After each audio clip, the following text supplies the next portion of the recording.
pipeline so important? This one, out of the thousands that crisscross this country, worse than spiders' webs. Why does this one matter? Well, I'll get to that. It's actually really interesting. See, I am among those who valiantly present themselves as a conspiracy theorist. The greatest website in the world, in my opinion, for alternative, quote, alternative news is above top secret. You see, they have sections of live and current events, and you can look at these stories based on events that people are posting as it's happening.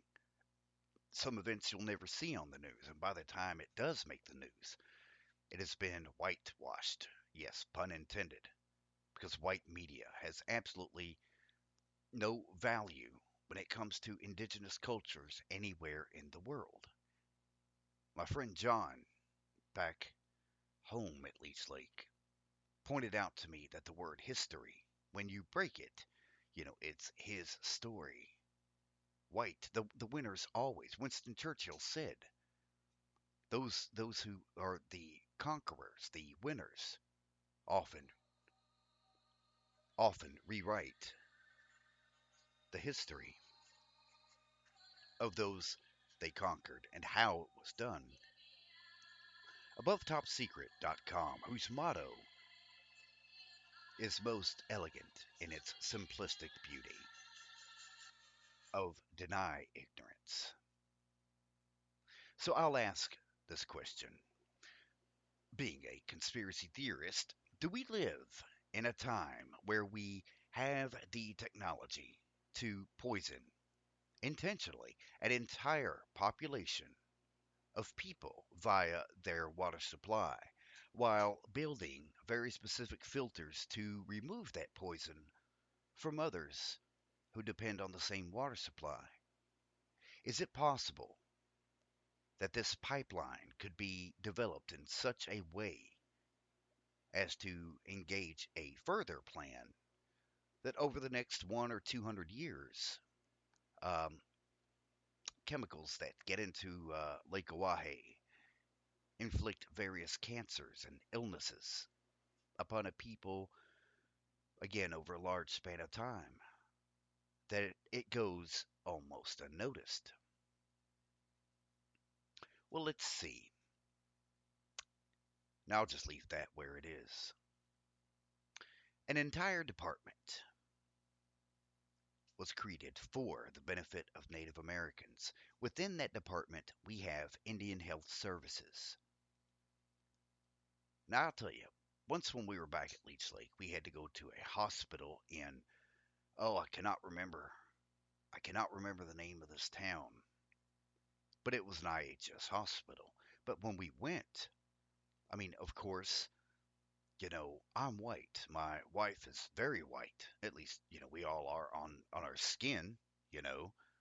Um, but I didn't get to compare or even speak to anyone at that time because she was having some serious migraines. And the help she got there, actually, she compared or stated was better than what she's ever gotten at any other hospital. But see, there are horror stories that come from the IHS, and even recently, very recently. And I'm only going to point out one state in which a senator is notified of the horror stories, and you'll see how the government is handling. But again, some of the tactics they would do, they would stick you on one reservation and tell you that your hospital, despite there being one closer, is somewhere about 200 or 300 miles away. You can't afford to go there. You're living in way below what you think is the national average of poverty. But this is America. I mean, it's been proven. There are documents that exist from different British generals as well as American who intentionally bestowed gifts unto Native Americans who were seeking peace, who came to forts and said, and so they, of course, lie and they give the natives this illusion of peace and they give them gifts, which were remaining blankets and clothing from those who had died of smallpox or tainted food. This is America, the American way. But again, IHS dedicated solely to the Native American. An article at the Missoulian, a newspaper of Missoula, Montana, just this past September of last year, published an article that follows and discusses with a Dr. Linnell Noisy-Hawk, very beautiful name, a clinical director of Crow Northern Cheyenne Hospital. She was quoted as saying that Native Americans live 20 years less on average than others in the state of Montana. A 20-year difference in lifespan. Health experts and tribal leaders, it says in part, the article, lay much of the blame at the feet of Indian Health Service, the primary provider of care on the 7 reservations of Montana. The federal agency is underfunded by Congress, crippled by mismanagement, and limited by regulations, of which white hospitals may not have to be subjected to. Okay, bad sentence. Now I want you to pay attention to what I'm about to say here as a direct quote of the Northern Cheyenne Tribal Administrator, William Walksalong. Quote, William Walksalong says the typical Native American healthcare experience is, quote, genocidal. Now, this is just last year. He says, quote, we sent Senator John Tester 68 stories of tribal miseries with Indian Health Services, horror stories. People died needlessly. It's genocidal. It's systematic. It's an institution. Indian Health Services, again, formed in 1955, taking over health care from the Bureau of Indian Affairs, whose task had been to prevent disease and to assimilate tribal members. Even if you're not a Star Trek fan, how can you hear the word assimilate without thinking of the Borg, who also state resistance is futile? Early scandals of Indian Health Services included the secret sterilization of women at some hospitals. I've gotten to speak with some of the people who had to endure, and because this is not as far back as you think. This is not 1830 that I'm talking about. I'm talking about the 50s, the 60s. I'm talking about boarding schools in Canada where the Indigenous were, even in the 60s and some up into the 70s, repeatedly abused sexually, physically beaten, murdered. You got to remember, these natives were a commodity. They were show ponies for some people. Murdered for speaking their own language, kidnapped, forced sterilization. Tell me that's not genocide. Tell me Hitler would not appreciate that. They were subjected to medical studies without clear consent. And they were staffed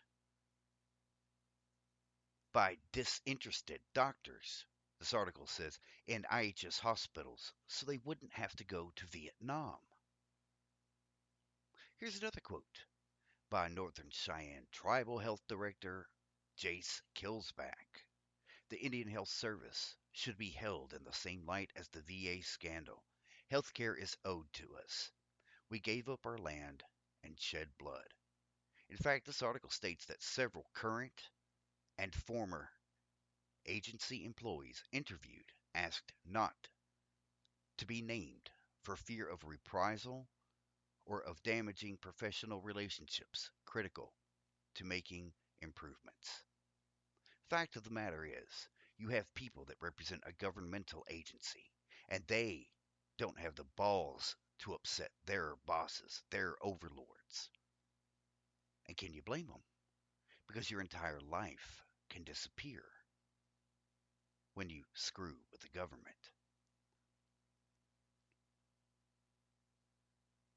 At least this government. But I'm just saying, you know, it happened in a way. This is the white government. This is the white way. And I will stray for this moment. Years ago, before Leech Lake, before Pine Ridge, and all the great places we went and stayed, I worked for the city of Georgetown.